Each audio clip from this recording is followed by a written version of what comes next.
ସାଙ୍ଗମାନେ, ସମ୍ବଲପୁରର ସେହି ଅନ୍ଧାରୁଆ କୋଠରୀ, ଚାରିଆଡ଼େ ବ୍ରିଟିଶ ସୈନ୍ୟଙ୍କର ବୁଟ୍ର ଶବ୍ଦ, ଆଉ ତାରି ଭିତରେ ଶୁଭୁଥିବା ସେହି ଦୃଢ଼ ଶୃଙ୍ଖଳର ଝଙ୍କାର। ଆପଣ କେବେ ଭାବିଛନ୍ତି ଜଣେ ମଣିଷ ମୃତ୍ୟୁକୁ ଆଖିରେ ଆଖି ମିଶାଇ କେମିତି ସହିପାରିବ? ଇତିହାସର ପୃଷ୍ଠାରୁ ଏମିତି ଏକ ନାଁ ହଜିଯାଇଛି, ଯାହାଙ୍କର ରକ୍ତ ସମ୍ବଲପୁରର ମାଟିରେ ଆଜି ବି ଗୁଞ୍ଜରିତ ହେଉଛି। ସେଦିନ ଫାଶୀ ଖୁଣ୍ଟକୁ ଯିବା ପୂର୍ବରୁ ସେ ଯେଉଁ ଶେଷ କଥା କହିଥିଲେ, ତାହା କେବଳ ଏକ ସଂଳାପ ନଥିଲା, ବରଂ ଥିଲା ଏକ ନିଆଁ। ଏମିତି ଏକ ନିଆଁ ଯାହା ଆଜିର ଯୁବପିଢ଼ିଙ୍କ ରକ୍ତରେ ଶିହରଣ ଖେଳାଇଦେବ। କିଏ ଥିଲା ସେହି ଅଜ୍ଞାତ ବୀର, ଆଉ କାହିଁକି ତାଙ୍କର ସେହି ଶେଷ ଶବ୍ଦ ଆଜି ଆପଣଙ୍କୁ ନିଦରୁ ଉଠାଇବା ପାଇଁ ଯଥେଷ୍ଟ? ଚାଲନ୍ତୁ ଜାଣିବା। ଆଜିର ସମୟରେ ଆମେ ଛୋଟ ଛୋଟ କଥାରେ ଭାଙ୍ଗି ପଡ଼ୁ। ପରୀକ୍ଷାରେ କମ୍ ମାର୍କ ଆସିଲା ହେଉ କିମ୍ବା କ୍ୟାରିୟର ଚିନ୍ତା, ଆମକୁ ଲାଗେ ସବୁକିଛି ଶେଷ ହୋଇଗଲା। ଆମେ ଅଳସୁଆ ହୋଇଯାଉ, ଭାଗ୍ୟକୁ ଦୋଷ ଦେଇ ଆଉ ଅନ୍ଧାର ଭିତରେ ନିଜକୁ ହଜାଇ ଦେଇଥାଉ। କିନ୍ତୁ ଥରୁଟିଏ ସେହି ସଂଗ୍ରାମୀମାନଙ୍କର କଥା ଭାବନ୍ତୁ, ଯାହାଙ୍କ ପାଖରେ ନା ସମ୍ବଳ ଥିଲା ନା କୌଣସି ସାହାରା, ଥିଲା ତ କେବଳ ଏକ ଅଦମ୍ୟ ଜିଦ୍। ଆପଣଙ୍କ ଭିତରେ ଥିବା ସେହି ଦ୍ୱନ୍ଦ୍ୱ, ସେହି ଅସହାୟତା ଆଉ ହାରିଯିବାର ଭୟକୁ ଆଜି ଏହି କାହାଣୀ ସବୁଦିନ ପାଇଁ ପୋଛିଦେବ। ଏହା କେବଳ ଏକ ଐତିହାସିକ ଘଟଣା ନୁହେଁ, ଏହା ଆପଣଙ୍କର ଆତ୍ମାର ଏକ ଆହ୍ୱାନ। ସମ୍ବଲପୁରର ସେହି ସୂର୍ଯ୍ୟାସ୍ତ ବେଳର କଥା, ଚାରିଆଡ଼େ ଏକ ଅଜଣା ନୀରବତା।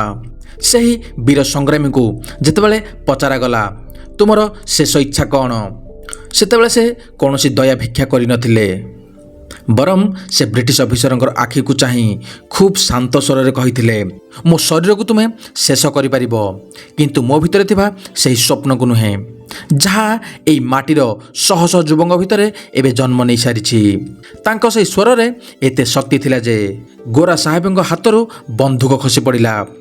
ସେ କହିଥିଲେ ଯେ ହାରିଯିବାଟା ପରାଜୟ ନୁହେଁ, ବରଂ ଚେଷ୍ଟା ନ କରି ବସି ରହିବାଟା ହେଉଛି ଅସଲ ମୃତ୍ୟୁ। ଓଡ଼ିଶାର ଏହି ମାଟି ହେଉଛି ମହାପୁରୁଷମାନଙ୍କର ମାଟି। ବୀର ସୁରେନ୍ଦ୍ର ସାହେବଙ୍କର ସେହି ଗର୍ଜନ ଆଉ ବାଜି ରାଉତର ସେହି ତ୍ୟାଗ, ଏସବୁ କ'ଣ କେବଳ ବହିରେ ପଢ଼ିବା ପାଇଁ? ଆମ ସଂସ୍କୃତି ଆମକୁ ଶିଖାଇଛି ଯେ ପରିସ୍ଥିତି ଯେତେ ବି ଜଟିଳ ହେଉନା କାହିଁକି, ନିଜର ଲକ୍ଷ୍ୟପଥରୁ କେବେ ବି ପଛକୁ ହଟିବା ଉଚିତ ନୁହେଁ।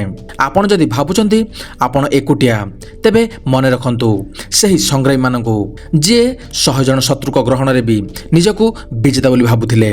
ସଫଳତା ପାଇଁ କୌଣସି ସର୍ଟକଟ୍ ନଥିଲା, ତାହା କେବଳ କଠିନ ପରିଶ୍ରମ ଆଉ ନିଜ ଉପରେ ଅତୁଟ ବିଶ୍ୱାସରେ ହିଁ ଥିଲା। ଆଜି ସମୟ ଆସିଛି ନିଜ ଭିତରେ ସେହି ସଂଗ୍ରାମୀକୁ ଜଗାଇବା ପାଇଁ। ଅଳସ୍ୱାମୀକୁ ତ୍ୟାଗ କରି ବିଫଳତାକୁ ଏକ ଶିକ୍ଷା ଭାବେ ଗ୍ରହଣ କରି ଆଗକୁ ବଢ଼ି ଚାଲନ୍ତୁ। ମନେ ରଖନ୍ତୁ, ଇତିହାସ ତାକୁ କେବେ ବି ମନେ ରଖିନଥାଏ ଯିଏ ଭୟରେ ଲୁଚି ରହେ, ଇତିହାସ ତାରି ନାଁ ହିଁ ଲେଖେ ଯିଏ ସଂଘର୍ଷ କରି ଜିତିବା ପାଇଁ ଜାଣିଥାଏ। ଆପଣଙ୍କର ଜନ୍ମ ହାରିବା ପାଇଁ ହୋଇନାହିଁ, ଆପଣଙ୍କର ଜନ୍ମ ହୋଇଛି ନିଜର ଏକ ସ୍ୱତନ୍ତ୍ର ପରିଚୟ ସୃଷ୍ଟି କରିବା ପାଇଁ। ସେହି ଅଜ୍ଞାତ ଶହୀଦଙ୍କର ରକ୍ତ ଆପଣଙ୍କର ଶିରାରେ ବହୁଛି, ତେଣୁ ନିଜକୁ ଦୁର୍ବଳ ବୋଲି ଭାବିବା ବନ୍ଦ କରନ୍ତୁ। ଯଦି ଏହି କାହାଣୀ ଆପଣଙ୍କ ଭିତରେ ଟିକେ ବି ପରିବର୍ତ୍ତନ ଆଣିଥାଏ, ତେବେ ଆଜି ନିଜକୁ ଏକ ପ୍ରତିଶ୍ରୁତି ଦିଅନ୍ତୁ। ଯଦି ଆପଣ ମଧ୍ୟ ନିଜ ଜୀବନରେ କିଛି ବଡ଼ କରିବାକୁ ଚାହୁଁଛନ୍ତି, ତେବେ ଆମ ସହିତ ଯୋଡ଼ି ହୋଇ ରୁହନ୍ତୁ। ଏହି ଭିଡ଼ିଓଟିକୁ ଗୋଟିଏ ଲାଇକ୍ କରିଦିଅନ୍ତୁ ଏବଂ ଆମ ୟୁଟ୍ୟୁବ୍ ଚ୍ୟାନେଲକୁ ସବସ୍କ୍ରାଇବ୍ କରନ୍ତୁ, ଯଦ୍ୱାରା ଏମିତି ଅନେକ ପ୍ରେରଣାଦାୟକ କାହାଣୀ ଆପଣଙ୍କ ପାଖରେ ପହଞ୍ଚିପାରିବ। ସେହି ବୀର ସଂଗ୍ରାମୀ ବିଷୟରେ ଆପଣଙ୍କର ମତାମତ କ'ଣ, କମେଣ୍ଟ ବକ୍ସରେ ନିଶ୍ଚିତ ଭାବରେ ଜଣାନ୍ତୁ। ମନେ ରଖନ୍ତୁ, ଜଣେ ବ୍ୟକ୍ତି ମରିପାରେ, କିନ୍ତୁ ତାଙ୍କର ବିଚାରଧାରା ଅମର ହୋଇ ରହିଥାଏ, ଆଉ ସେହି ବିଚାରଧାରା ହିଁ ଆପଣଙ୍କୁ ବିଜୟ କରିବାରେ ସାହାଯ୍ୟ କରିଥାଏ।